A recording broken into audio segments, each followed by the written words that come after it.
Fundamental theorem of arithmetic, ठीक है, मशहूर थ्योरम है बहुत, ठीक है। और चाहे तो ऐसे पूछी जा सकती है कि state and proof fundamental theorem of arithmetic, या सिंपल एक स्टेटमेंट देकर भी पूछ सकता है। स्टेटमेंट क्या है कि वन से बड़े जितने भी इंटीजर हैं वो एक्सप्रेस हो सकते हैं प्राइम्स के प्रोडक्ट के रूप में। बोलना सीखिए, ठीक है। सबसे बड़ी बात वही है, पढ़ाना कुछ नहीं है, बस बोलना सिखाना है कि every positive integer n is greater than 1 can be expressed as the product of prime factors, लेकिन एक शब्द और है, यूनिकली।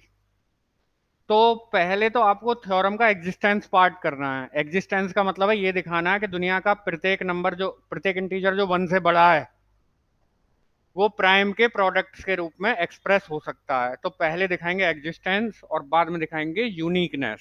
दो पार्ट में थ्योरम चलेगी, जैसे डिवीजन एल्गोरिथम चला था। अच्छा, आप तो इसे पढ़ कर गए, पेपर वाले ने ये पूछ लिया, तो इस पर भी नजर रखें। ये दूसरा स्टेटमेंट है कि for each integer n is greater than 1 there exist primes p1 is less than और equal to p2 is less than और equal to p3 and up to less than और equal to pr such that n is equal to p1 p2 p3 and up to pr।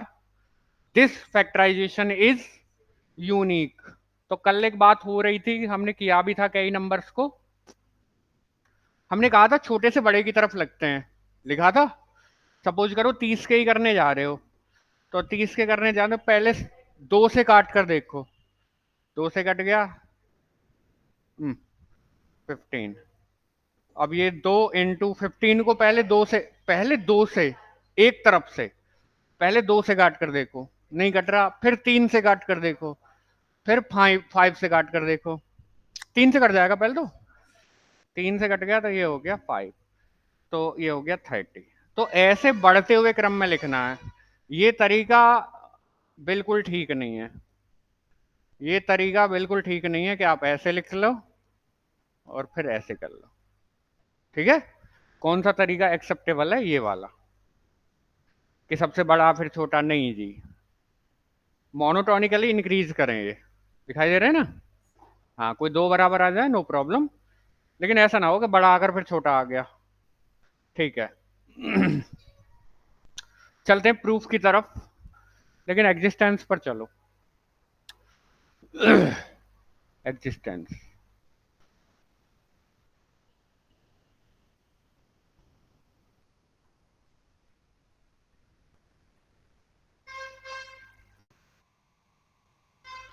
Existence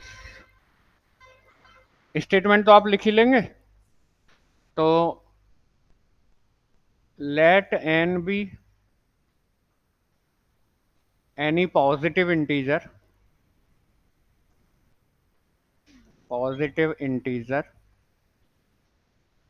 greater than 1। देखो कितनी आराम से होती है, greater than 1। One से बड़े जितने भी पॉजिटिव इंटीजर हैं, हाँ जी, वन से बड़े जितने भी पॉजिटिव इंटीजर हैं उनके पास दो चॉइस होती हैं, या तो प्राइम होते हैं या कंपोजिट होते हैं। तो सपोज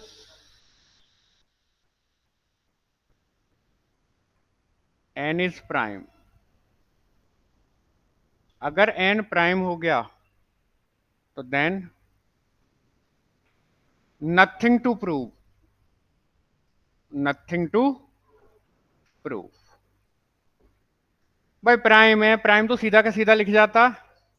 अब n के लिए क्या चॉइस होगी? दूसरी वाली, कंपोजिट नंबर। देखो कितने आराम से। ऑल्सो सपोज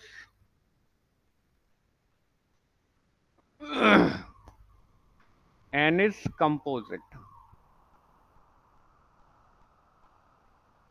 अगर n कंपोजिट नंबर है तो प्रत्येक कंपोजिट नंबर के पास प्राइम डिवाइजर ऑलवेज होता। सिंस वी नो दैट, ऐसे करके लिख दो, since we know that, since we know that every composite number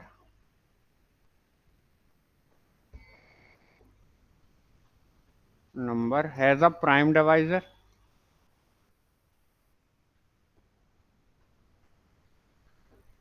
prime divisor प्रत्येक कंपोजिट नंबर के पास क्या होता है? Prime divisor. ले आओ कुछ। Suppose P1 be the prime divisor of n, divisor of n। तो दिस इंप्लाइज, आपको बात पता है कि P1 डिवाइड करेगा किसको? n को। तो this implies P1 divides n। तुरंत चाबी निकाल दो। This implies there exist, A1 ही ले लें, चलो कोई। A1 बिलोंग्स टू, मैंने नेचुरल नंबर लिया। मैंने क्या लिया? Natural number. क्यों लिया? देखो, n आपका पॉजिटिव था तो नेगेटिव या जीरो का कोई काम नहीं है, नेगेटिव और जीरो नहीं आएगा। ठीक है, प्राइम भी पॉजिटिव है, एन भी पॉजिटिव है, तो जीरो और नेगेटिव का नंबर नहीं आएगा। वो जो चाबी में जो आएगा ना, वो क्या आएगा? Natural number. तो A1 belongs to n such that कि आप n को लिख सकते हो P1 इंटू A1 करके। आई बात समझ में? और इसको नाम दे दो इक्वेशन नंबर फर्स्ट। सिंपल सी बात है। अब नाउ, अब पाले में जो बॉल बैठेगी वो A1 के बैठेगी। ठीक है, अब A1 के पाले में बॉल बैठेगी। अब नाउ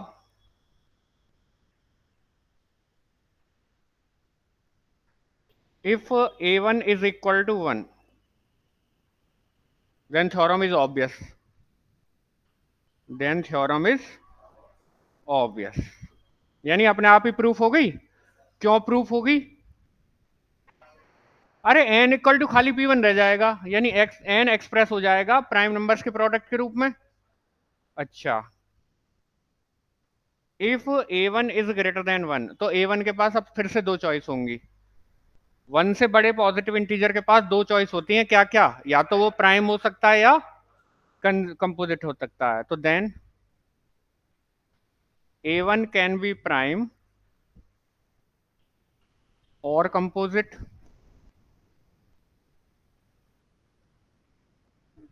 तो बताओ पहले कौन सी चॉइस लूं? प्राइम ले लूं? मैं बहुत ही ज्यादा विस्तार में लिखने की कोशिश कर रहा हूं, आप भी ऐसे ही काम किया कीजिए। आपकी अगली चॉइस क्या आ गई कि एन A1 या तो प्राइम हो सकता है या कंपोजिट हो सकता है। तो suppose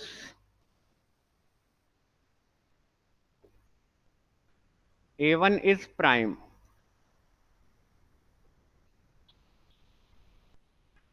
then theorem is obvious. क्योंकि भाई ये प्राइम हो गया और ये A1 भी क्या हो गया? दो प्राइम के प्रोडक्ट के रूप में लिख गया है। तो साफ साफ लिखो, then theorem is obvious, and theorem is obvious. Theorem is true लिख दो। और इफ A1 is composite,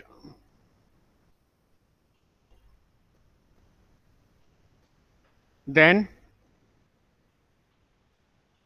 अगर A1 कंपोजिट नंबर है तो A1 के पास एक प्राइम डिवाइजर ऑलवेज होगा।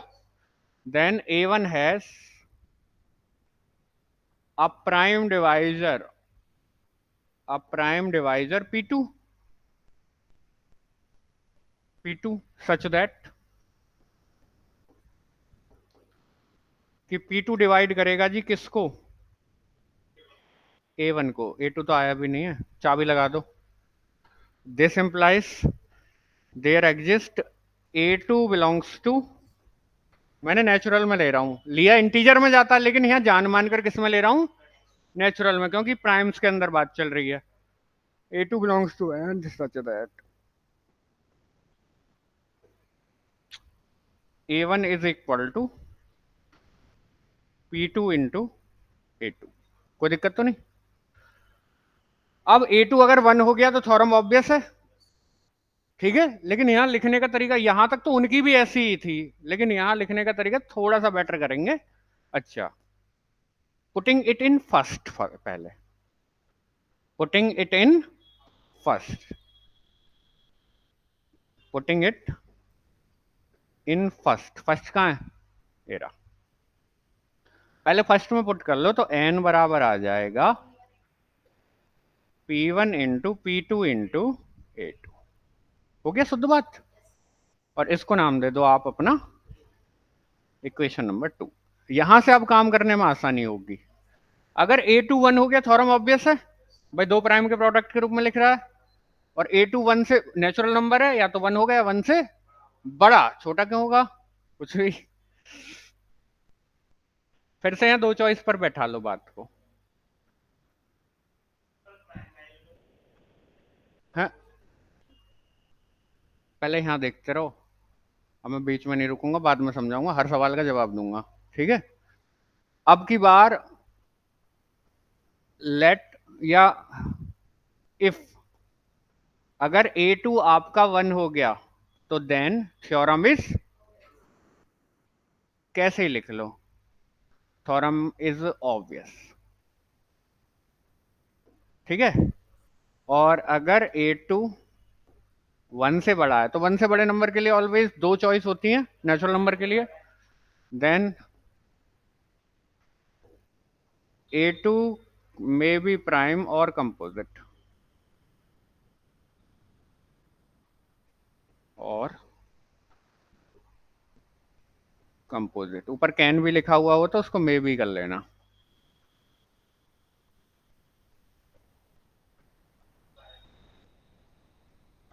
अच्छा, मे भी कर लेना इसको, तो क्या कर लेंगे, मे।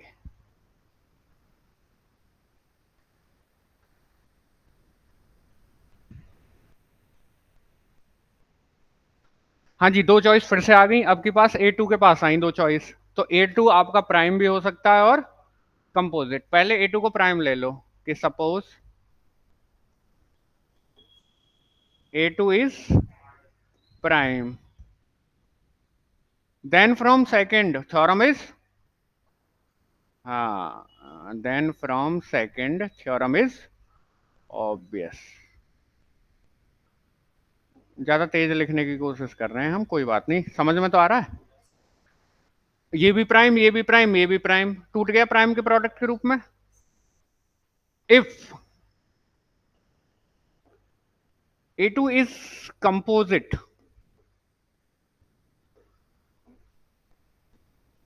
एक बात बोली हुई है कि अगर कोई नंबर कंपोजिट है उसके पास प्राइम डिवाइजर ऑलवेज होता है। Then A2 has a prime divisor, कौन, कुछ भी ले लो, A3 सच दैट, अच्छा P3, हाँ, सच दैट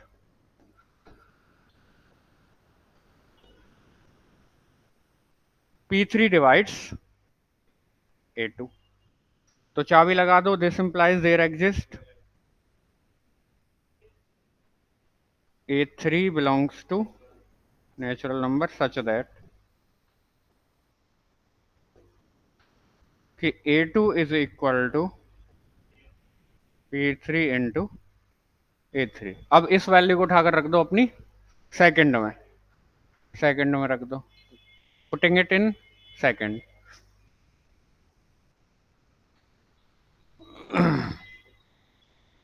पुटिंग इट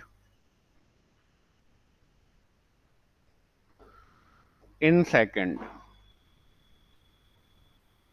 तो जी आपको क्या मिलेगा कि n is equal to P1 into P2 into P3 and up to A3। Equation number third. अब ऐसे तो तमाम जिंदगी काम करते रहो। अब A3 पहले 1 कर लो, ठीक है, कहीं तो ये बात रोकनी है। A3 1 कर लो, फिर से A3 के पास चॉइस बैठेंगे कि 1 या 1 से बड़ा होगा।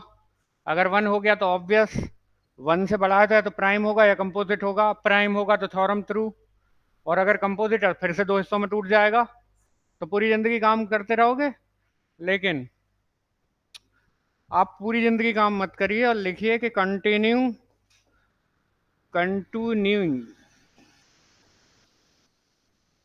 This process. मगर अगर इस प्रोसेस को चलाते रहें तो we get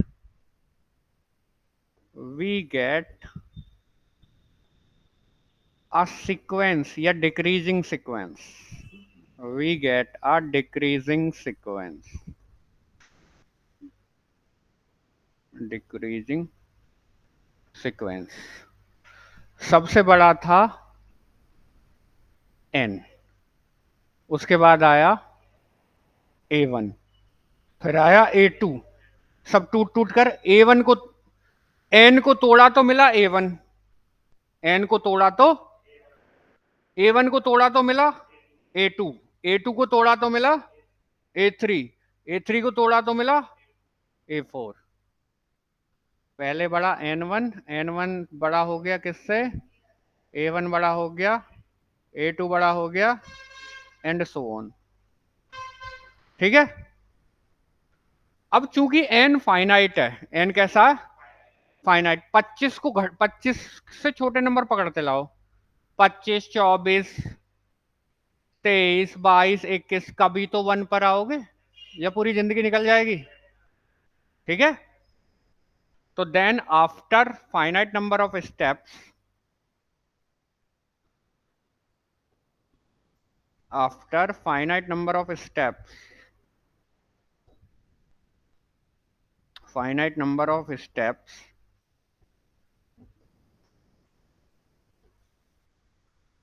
the process will terminate,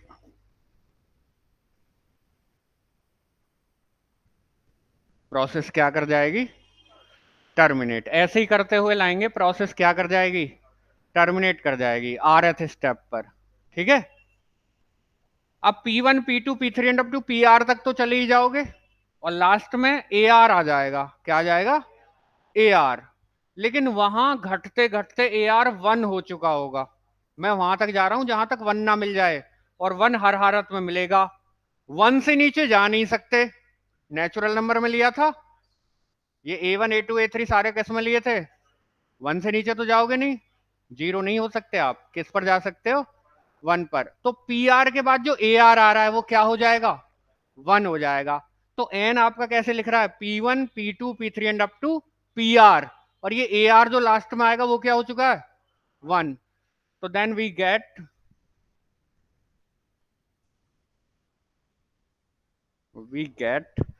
n is equal to P1, P2, P3 and up to PR। ठीक है। क्योंकि ये आपने देखा, यहां से देखो, आपने तीसरे स्टेप तक आए, P1, P2, P3 and up to A3। अब घटते चल रहे हैं ये सारे के सारे, तो हम तब तक काम करेंगे जब तक कि ये लास्ट वाला क्या नहीं हो जाए, 1 ना हो जाए, 1 से नीचे जा ही नहीं सकता, और हर हालत में 1 होना है। आप किसी के लिए करके देख सकते हैं, मैं करके दिखा दूंगा थोड़ी देर में। ठीक है।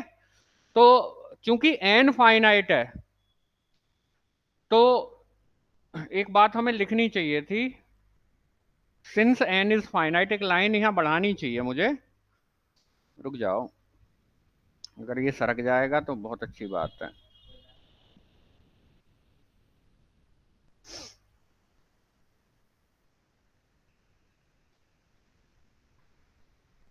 ये ऑफ क्यों रह गया,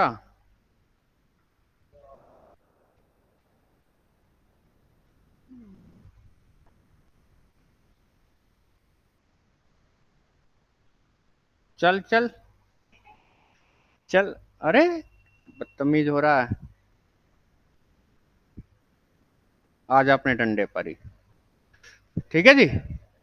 since n is finite, since n is finite, चूंकि n आपका फाइनाइट है, तो फाइनाइट नंबर ऑफ स्टेप्स के बाद जो प्रोसेस है वो क्या कर जाएगा, टर्मिनेट कर जाएगा, मतलब खत्म हो जाएगा प्रोसेस। और आप कहां पहुंच चुके होगे, n is equal to P1, P2, P3 and up to PR। ठीक है। Where R is finite, where R is finite.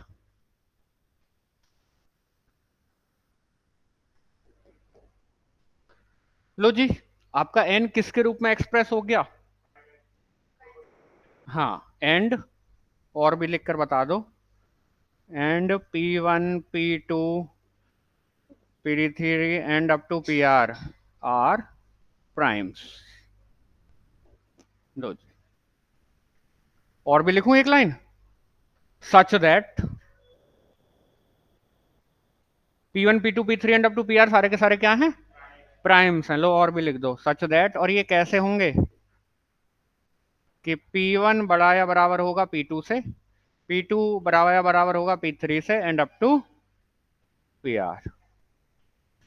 ठीक है, क्यों? क्योंकि आपने देखा था कि P1 पहले आया था। P1 कैसा आया था ना, बाद में तो,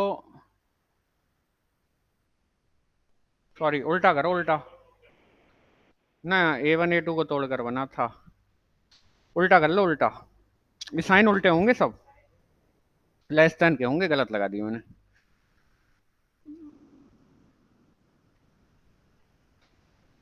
उल्टे लगा दिए। पहले आप सबसे छोटे प्राइम से ही तो काट कर देखते हो, ठीक है। वो शुरू में जब आपने प्राइम फैक्टराइजेशन किया था, तो जब आप प्राइम फैक्टराइजेशन करते थे तो पहले सबसे छोटे प्राइम से ही तो काट कर देखते थे, जो प्राइम डिवाइजर मिलता है वो नीचे से ही तो चेक होते हैं, तो आगे बड़ा ही आएगा, समझ गए।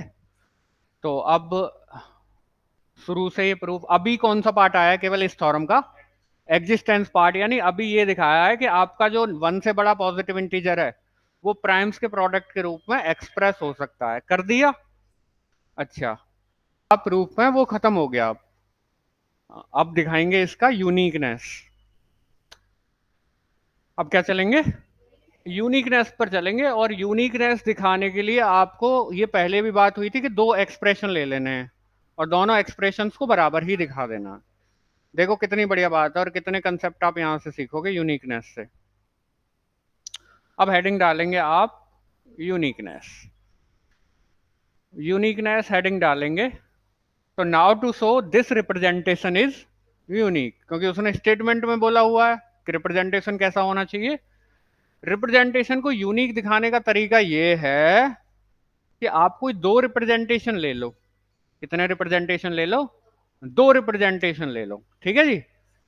अगर आप दो रिप्रेजेंटेशन ले रहे हो और दोनों रिप्रेजेंटेशन को एक जैसे दिखा रहे हो तो क्या हो जाएगा, यूनिक।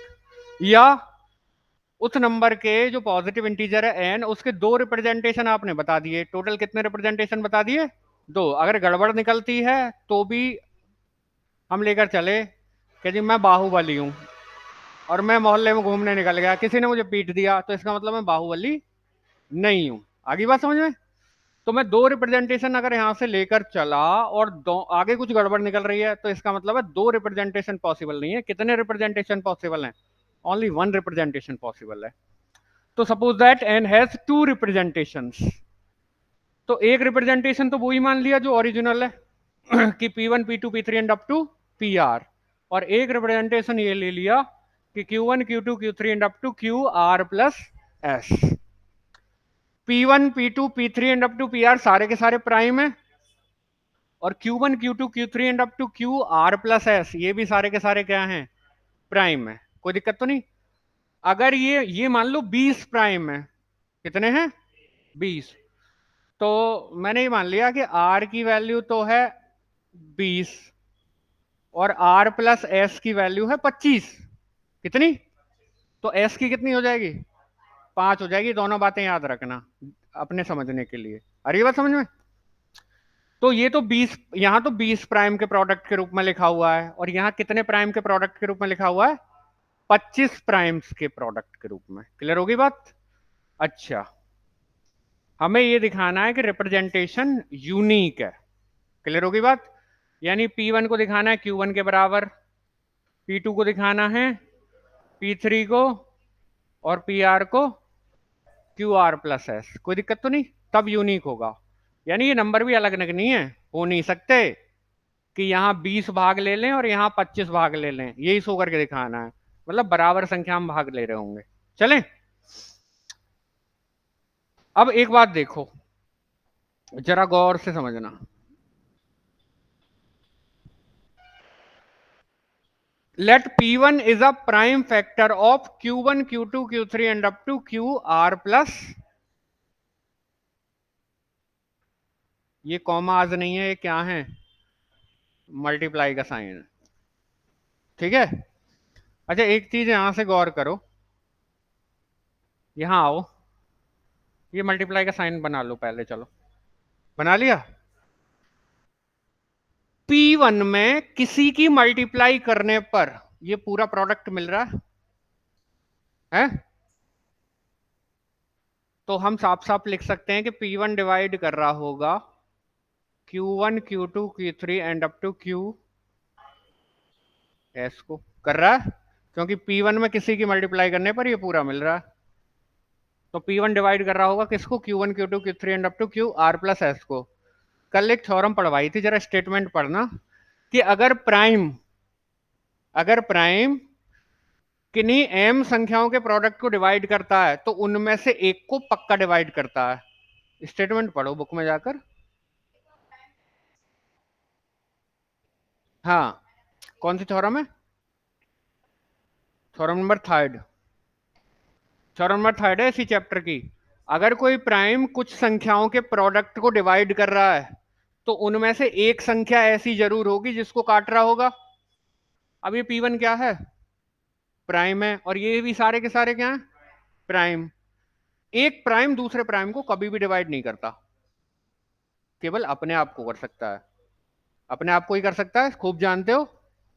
लेकिन यहाँ पूरे प्रोडक्ट को डिवाइड कर रहा है तो इनमें से किसी एक को कर रहा होगा, तो इनमें कोई एक ऐसा होगा जो किसके बराबर होगा, P1 के, तभी कर सकता है। कोई एक प्राइम अपने से अलग प्राइम को कभी भी डिवाइड नहीं करता, केवल किसको करता है, अपने आप को। तो कोई ऐसा मेंबर इनमें जरूर होगा जो किसके बराबर होगा, P1 के बराबर होगा। तो इन्होंने वही बात कही कि P1 is one of Q1 Q2 Q3 and up to QR plus S, यानी P1 इनमें से किसी एक के होगा बराबर, P1 इनमें से किसी एक के बराबर होगा। आई बात समझ में? अच्छा, मैंने मान लिया कि P1 पहले वाले के ही बराबर है, मान लिया, मान लो आप कि P1 किसके बराबर है, Q1 के। बात समझ में आई? अच्छा, यहां कुछ लिखा हुआ है। अब P1 और Q1 आपके क्या हो गए, इक्वल हो गए, तो कैंसिलेशन लॉ कहता है कि काट दो। अगर P1 Q1 बराबर हैं तो फिर P1 से Q1 कैंसिल हो जाएगा, और अब आपके पास कितना बचेगा, अब P2 से बात स्टार्ट होगी। अच्छा ये ऐसे रखे हुए हैं, P1 और Q1 दोनों बराबर मान लिए, तो P1 से Q1 कट जाएगा, और अब आप यहां आ गए कि P2 P3 and up to PR is equal to Q2 Q3 and up to QR plus S। हाँ जी, यहां तक कोई प्रॉब्लम हो ऑनलाइन में तो बताओ जल्दी से फटाफट। ये बहुत मोस्ट इंपोर्टेंट थ्योरम है, ठीक है। अभी ऐसी थ्योरम्स भी आएंगी पूरी सपाचट्टी गलत लिखी हुई होंगी, यहां भी और उसमें भी, MSc वाली में। क्या क्या कह रहे हैं? हाँ सही लिखनी पड़ती है, ठीक है। हाँ जी, अब यह आया कि P1 से Q1 तो कैंसिल हो गया। अब एक चीज फिर से नोटिस करो, P2 में P2 में किसी की मल्टीप्लाई करने पर पूरा प्रोडक्ट मिल रहा है, यानी P2 डिवाइड कर रहा होगा इस पूरे प्रोडक्ट को, P2 डिवाइड कर रहा होगा इस पूरे प्रोडक्ट को। फिर से वही बात आई कि अगर कोई प्राइम कुछ संख्याओं के प्रोडक्ट को डिवाइड करता है तो उनमें से पक्का किसी एक को डिवाइड करेगा। अब प्राइम दूसरे प्राइम को तो करता नहीं है, अपने आप को ही करता है, तो इनमें से कोई ना कोई बराबर होगा किसके, P2 के। कोई ना कोई किसके बराबर होगा, इनमें से P2 के बराबर होगा। तो मैंने मान लिया कि, मान लो कि P2 के बराबर कौन है, Q2 है, कि मान लो P2 के बराबर कौन है, Q2। तो फिर से लिखा, और P2 से आप किसको काट दोगे, Q2 को काट दोगे। आगे बात समझ में? P2 से आप किसको काट दोगे, Q2 को। तो अब कितना बचा, P3 into P4 end up to PR, Q3 into Q4 end up to QR plus S। अब ऐसे ही करते करते P3 को फिर Q3 से काट दोगे, P4 को फिर Q4 से काट दोगे, काटते चले जाओगे। इधर तो 20 ही थे, इधर कितने थे? 25। तो एक समय ऐसा आएगा कि इधर के तो 20 सारे खत्म हो जाएंगे, और इधर कितने बचे रह जाएंगे? 5 बचे रह जाएंगे। आ रही बात समझ में? तो कटते कटते कटते कटते इधर के तो सारे खत्म, मतलब 20वें स्टेप पर जाकर, मैंने आपको बताई थी ये बात शुरू में ही, 20वें स्टेप पर जाकर इधर का तो सारा मैटर खत्म हो गया। इधर ये कुछ ज्यादा थे, कितने थे? 25 थे। तो 21वां, 22वां, 23वां और 25वां, 5 ही तो बचे इधर। अरे 24 25 समझाने के लिए हैं।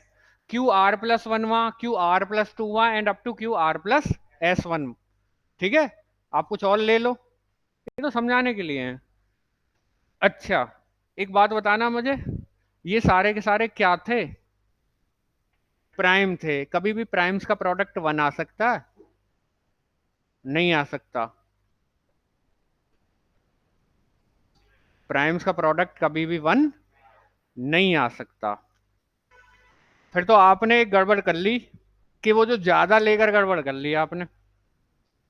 ज्यादा नहीं होने चाहिए थे, ज्यादा नहीं होने चाहिए थे, बराबर हो सकते थे। यानी एक साइड 20 ले लिए, एक साइड 25 ले लिए, गड़बड़ हो गई। दोनों साइड ही कितने लेने चाहिए थे? 20 20 लेने चाहिए थे। इसलिए ये जो R+S हुआ था ये गलत हुआ था। तो S को क्या होना पड़ेगा? 0। S को क्या होना पड़ेगा? क्योंकि R तक तो वैसे ही जा रहा है, R+S कर रखा था ना। 20+5 कितना हुआ? 25। तो वो 5 नहीं जोड़ना चाहिए था, तो S को क्या होना चाहिए था? 0। तो विच इज कॉन्ट्राडिक्शन, क्योंकि प्राइम्स का प्रोडक्ट कभी भी क्या नहीं आ सकता? 1। तो ये जो कम ज्यादा लिए थे ये पॉसिबल नहीं है। फिर एस को क्या होना पड़ेगा? 0। कोई दिक्कत तो नहीं? अच्छा भाई साहब, एक बात और बताओ हमें, ऊपर से काम साथ साथ ही होता चला आ रहा है कि P1 बराबर आ रहा है Q1 के, P2 बराबर आ रहा है Q2 के, P3 बराबर आ रहा है Q3 के, end up to rth step तक तो आ ही चुका था, साथ साथ करता आ रहा था। और यूनिकनेस के लिए दिखाना भी तो यही था कि P1 बराबर आ जाए Q1 के, P2 बराबर आ जाए Q2 के, P3 बराबर आ जाए Q3 के, एंड अप टू PR बराबर आ जाए QR के। तो उसी से लिखा कि PR is equal to QR। यानी P1 बराबर है Q1 के, P2 बराबर है Q2 के, P3 बराबर है Q3 के, एंड अप टू PR बराबर है QR के। माइनस नहीं है, तो ठीक कर लेना, कभी कभी बेचारा बहक जाता है। तो hence the representation is unique. बताओ कोई बात समझ में ना आई हो? कुछ भी नहीं छोड़ा जाएगा, कोई भी सवाल नंबर थ्योरी में नहीं छूटेगा कहीं भी। बताइए कोई प्रॉब्लम आ रही हो तो। हाँ जी, ऑनलाइन।